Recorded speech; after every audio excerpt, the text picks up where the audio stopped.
municipio García Evia, La Fría.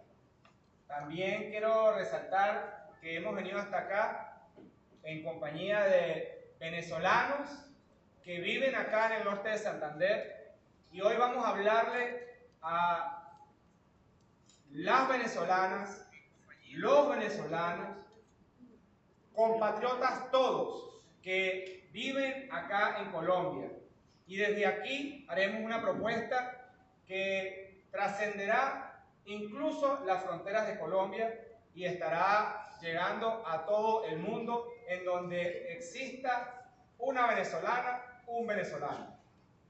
Y quisiera comenzar por traer a este instante el sufrimiento que ha vivido el pueblo de Venezuela durante 25 largos años frente a un gobierno, a un mal gobierno que ha limitado sus derechos políticos, sus derechos económicos, sus derechos sociales, su vida, ha partido a la familia, la ha separado, le ha violentado el derecho a tener un ingreso, a tener un desarrollo de la personalidad, y esto no ha cesado.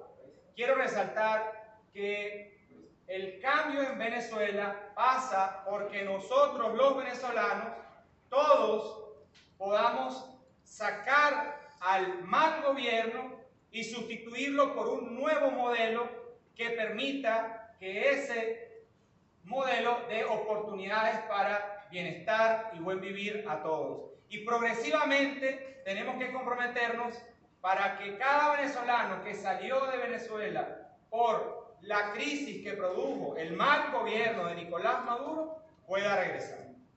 Y esto no ha cesado.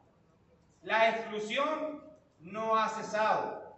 Hoy estamos a escasos 2 días de haberse publicado el registro electoral venezolano definitivo, con el que vamos a ir a votar el 28 de julio. Y allí se expresa la mayor exclusión que ha existido en Venezuela en términos de derechos políticos. Han invisibilizado y excluido a más de 6 millones de venezolanos que están fuera de Venezuela y les han quitado su derecho político a votar. Les han conculcado el derecho político a votar. Y desde aquí, desde Cúcuta, donde hay aproximadamente en todas sus comunas unos 220.000 venezolanos, y en el departamento del norte de Santander, donde estamos cerca de 344.000 venezolanos, y de cifras oficiales del Instituto Nacional de Estadística de Colombia, en donde hay 2.300.000 venezolanos aproximadamente, solamente se inscribieron en el registro electoral del consulado de aquí 1.500 venezolanos para votar. Y esta exclusión tiene una explicación. No legisló la Asamblea Nacional del 2015, no legisló la Asamblea Constituyente de Venezuela, no legisló la Asamblea Nacional del 2020, no hubo un decreto del mal gobierno de Maduro, nadie abogó por la ley electoral y excluyeron a los venezolanos de poder tomar una decisión, de su derecho legítimo a participar consagrado en la Constitución bolivariana de la República de Venezuela. Hoy, desde aquí, nosotros denunciamos a el candidato del PSUV y presidente del mal gobierno por haber excluido a 7 millones de venezolanos. Y escuchen muy bien lo que han escuchado de inhabilitaciones en Venezuela, inhabilitaciones políticas. A mí me inhabilitaron 10 años en Venezuela, pero hoy inhabilitaron a 6 millones de venezolanos que están esparcidos por el mundo. El gobierno, el mal gobierno de Nicolás Maduro acaba de inhabilitar a 6 millones de venezolanos para votar el 28 de julio. Esa es la verdad. Eso es lo que está pasando hoy. Y ambos sectores que polarizan en Venezuela, como ya saben que esos no votan, no hablan de ellos.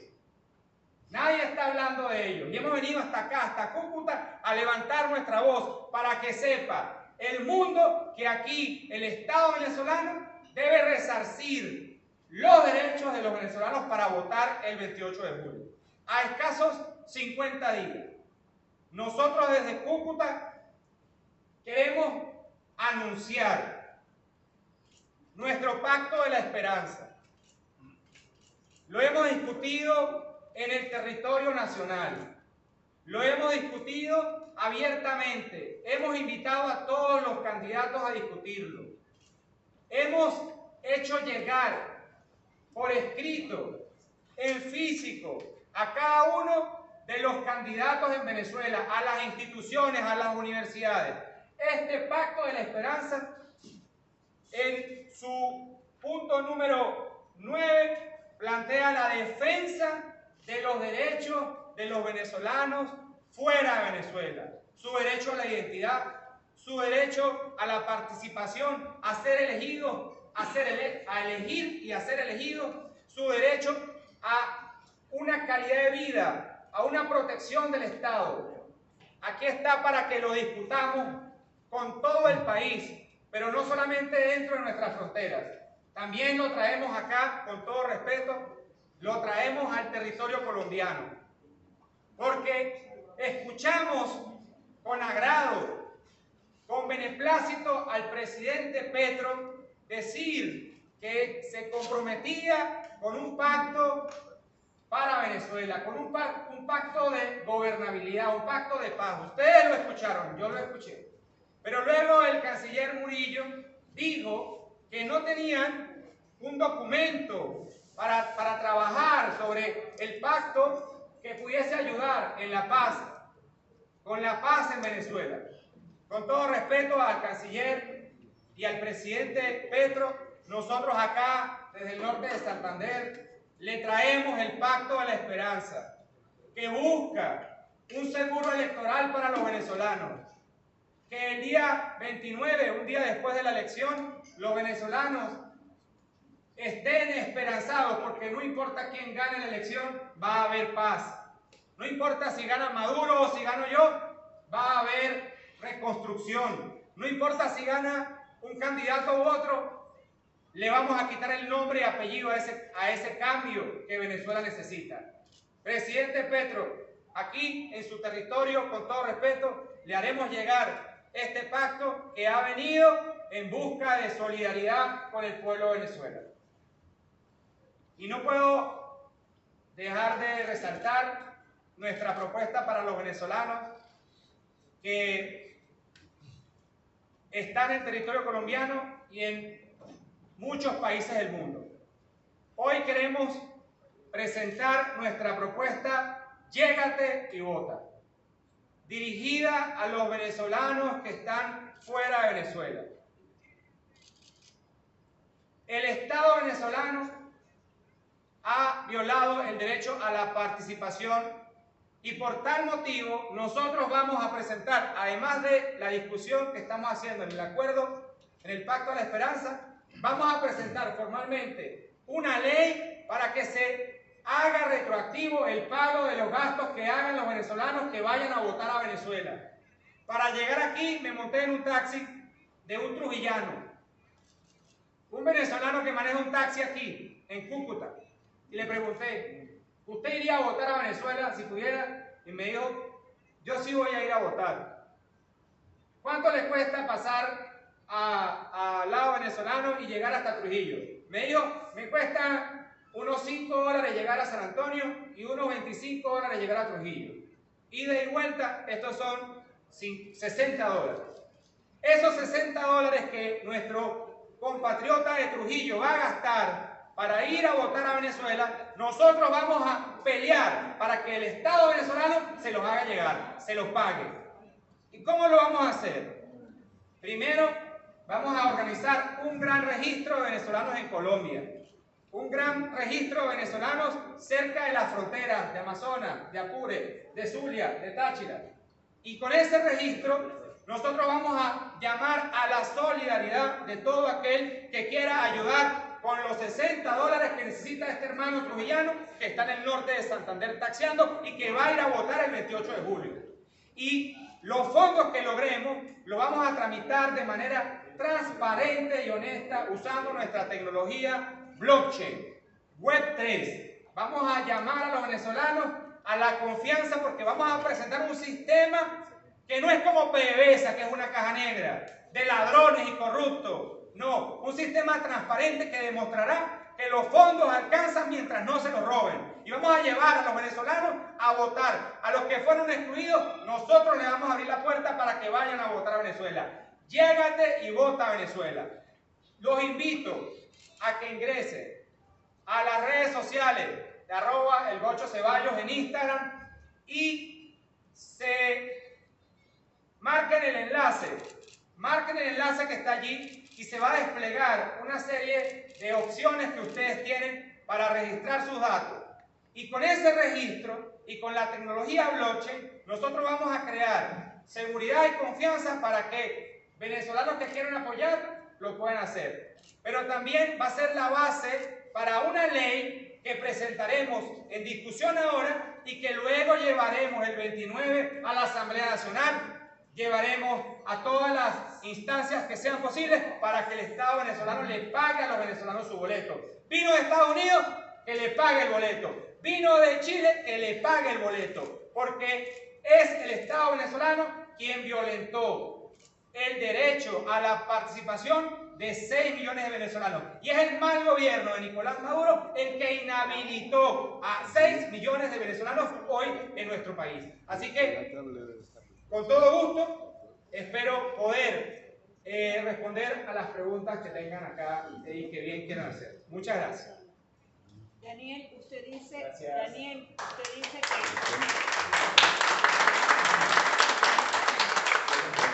los dos sectores polarizados en Venezuela, me refiero a Nicolás Maduro y al grupo de Edmundo González, no dicen nada de los 6 millones de venezolanos que quedaron inhabilitados. Entonces ellos son cómplices, tanto Nicolás Maduro como el señor Edmundo son cómplices de esta situación.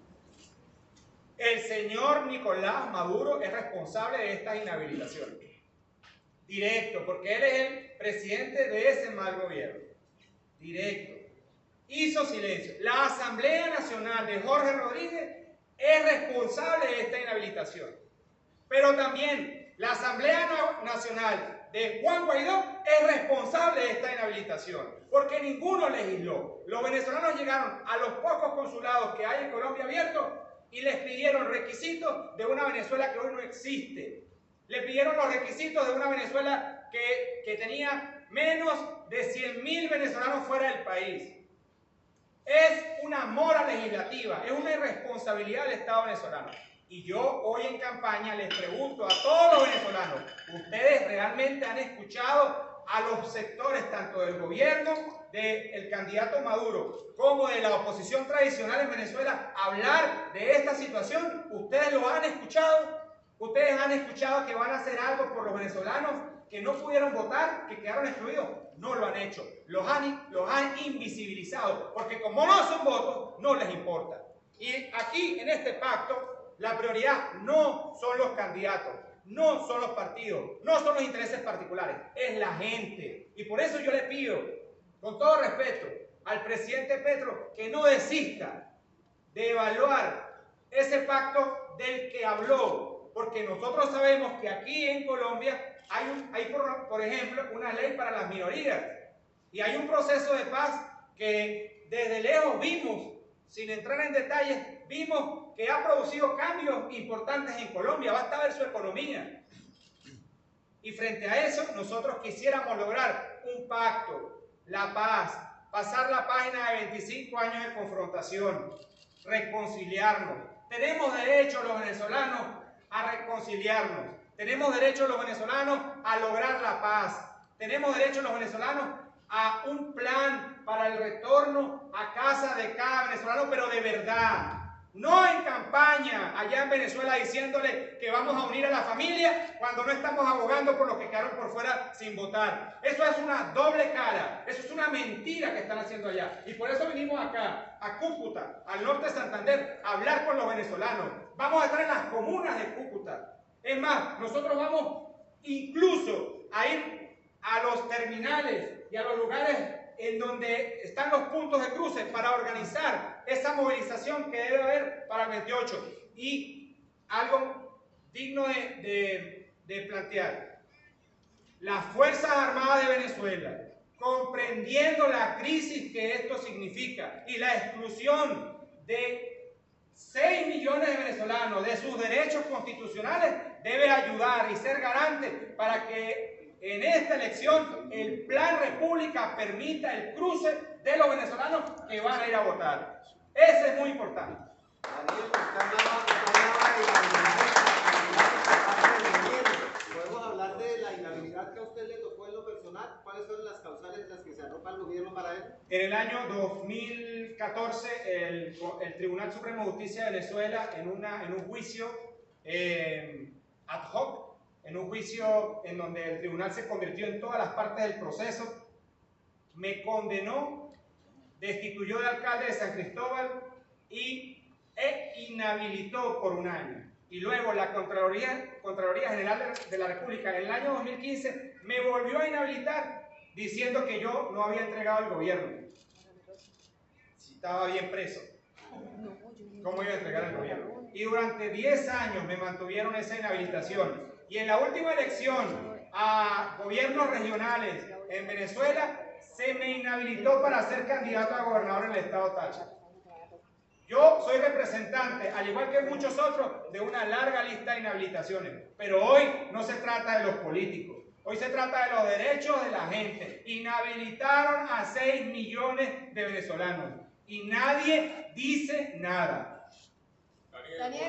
Jorge Rodríguez llamó a los sectores de la oposición a firmar un pacto para respetar los resultados del Consejo Nacional Electoral. ¿Usted qué opina al respecto? El presidente de la Asamblea Nacional ha dicho que hay que firmar un pacto para respetar los resultados. Yo digo, hay que firmar un pacto de la gente, que no solamente especifique que debemos respetar los resultados porque vamos a someternos todos a un proceso democrático, con lo que estoy de acuerdo. Pero también, presidente Jorge y candidato Maduro, usted también dijo que iba a dialogar el 29, o sea, él quiere dialogar pero después de la elección. El que quiere dialogar, dialoga hoy, ayer, mañana y siempre. Entonces, si hay esa buena voluntad, aquí hay una propuesta discutida. Y también hay otros candidatos que están planteando esto, debatir con el país. ¿Qué va a hacer el Estado venezolano y un nuevo gobierno con la crisis eléctrica? Que antes vendíamos electricidad a Colombia y hoy estamos viendo cómo le compramos electricidad a Colombia. ¿Podemos decir que Daniel Ceballos confía en el actual Consejo Nacional Electoral venezolano? Yo estoy inscrito como candidato de la arepa para la presidencia de la República de Venezuela. Y confío en los venezolanos y confío en las instituciones venezolanas que además estamos tratando de recuperar y reconstruir.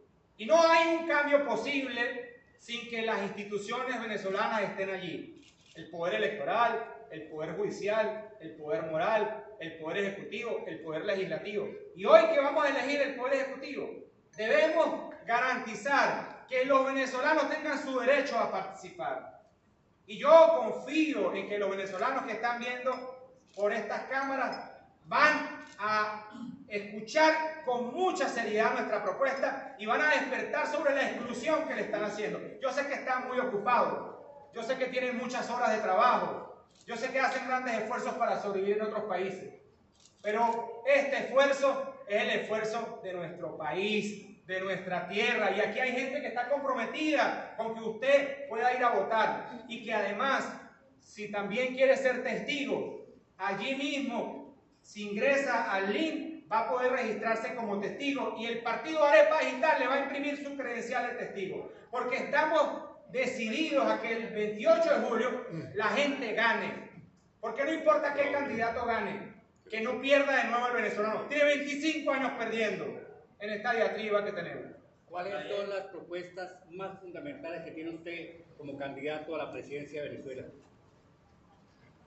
Bueno, si me permiten la pregunta desde aquí, desde la frontera con el Táchira, la frontera binacional más importante en el pasado del mundo, o una de las más importantes, donde llegaron a transarse 12.000 millones de dólares con una balanza más o menos equilibrada, 6.000 y 6.000. y que hoy no supera los 800 millones de dólares, yo diría que una de las cosas más importantes que yo plantearía para la frontera colombo-venezolana es sacar la aduana de San Antonio de ahí y ponerla en la siguiente frontera geográfica con el estado de Barinas y permitir la construcción de una capital binacional entre San Cristóbal y Cúcuta. Pero este sueño no es posible si no cambiamos el modelo de gobierno, si no cambiamos de allí al mal gobierno. Y ojo, no digo exterminar a los que están allí, digo cambiar, transformar a Venezuela. Para transformar a Venezuela hay que tomar en cuenta a cada venezolano. Y allí, en el chavismo, en el madurismo, están también nuestros compatriotas.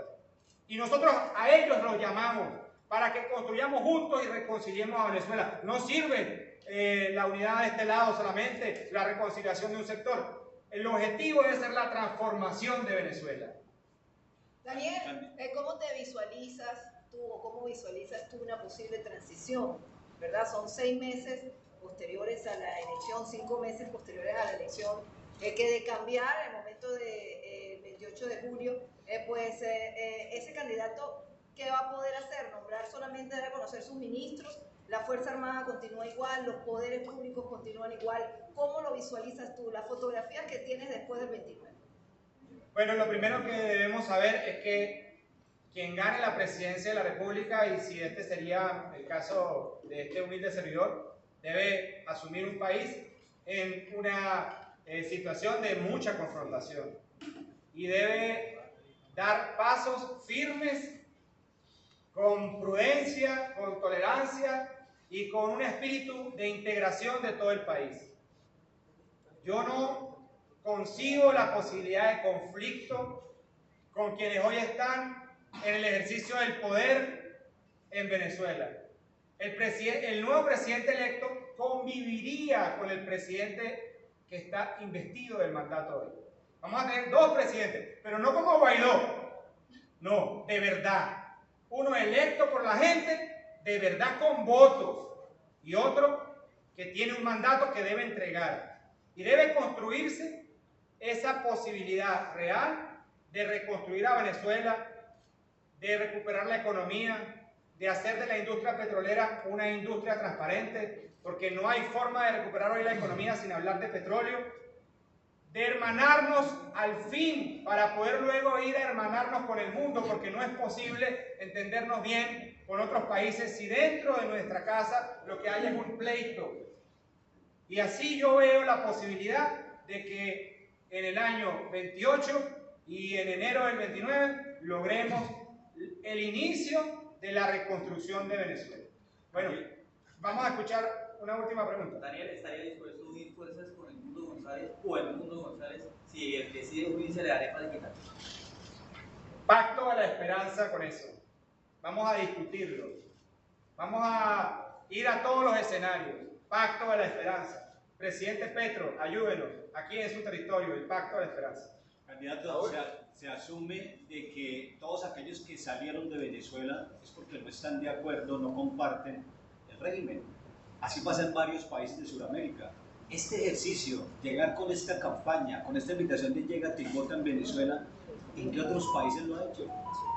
Bueno, lo primero es Colombia. Colombia alberga de Latinoamérica el mayor número de venezolanos. Vamos a empezar acá, además pues, en términos económicos, ¿no? Lo que nos resulta más viable y que podamos, gracias a toda la red de medios de comunicación, tanto de Venezuela como de Colombia, hacer llegar. Y que vayan a nuestras redes sociales y se conecten. Pero desde aquí yo sé que otros en el mundo se van a enterar. Y vamos a trabajar para que los venezolanos en otros países se organicen y promuevan la idea. Esto es un comienzo. Tenemos 56 días hoy para lograr. ¿No es un poco tardío? Nunca es tarde. Nunca es tarde, pero... Nunca es tarde. Y fíjense que estábamos esperando que publicaran el registro definitivo del CNE para conocer la data definitiva. Nunca es tarde para lograr que se le restituya el derecho a votar a los venezolanos. Nunca es tarde. Ahora, Daniel, en los últimos meses, en los últimos días, en el caso de Venezuela, el gobierno se ha dado cuenta que pues, las personas o la gente, el venezolano, está saliendo de las calles, ya sea por X, Y, Z cantidad, hay presencia en calle donde dicen ya no aguantamos más. Sin embargo, ellos con medidas como amedrentamiento, encarcelar a personas que estén con uno y otro candidato donde es masiva presencia. ¿Usted cree que el 28, en caso de ganar alguno de los candidatos del sector opositor, ellos van a entregar fácilmente su poroto después de 25 años, donde saben que la mayoría tiene actos de corrupción, que se piden millones por algunas de las cabezas que están en la parte de activa del gobierno? ¿Cree usted que va a ser fácil esa transición y esa entrega del gobierno donde los colectivos están activos nuevamente en todo el país?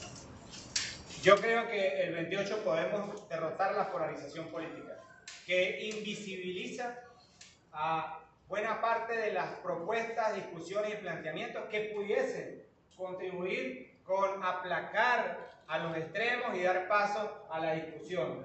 Yo insisto, aquí hay una herramienta. Discutamos el salario de la gente, discutamos jubilados y pensionados, discutamos lo económico, hablemos de cara a los venezolanos. Señor Maduro, presidente del mal gobierno, abra BTV, él se queja que el algoritmo no lo muestra. Bueno, en Venezuela el algoritmo del Estado no nos muestra BTV, y si nos muestra es para descalificarnos. Frente a eso, que el algoritmo se revise, CNE, revisemos eso para evitar que el clima de confrontación se exacerbe y logremos llegar al 28 para celebrar que todos participamos y que el 29, a pesar del que gane, viene el cambio, sin nombre y apellido, que la gente no pierda. Y eso se llama pacto y lo podemos hacer en 56 días que le quedan a la elección. Bueno, muchísimas gracias. Daniel, recuerda, ¿dónde tienen que ingresar? Entren a @el8ceballos en Instagram.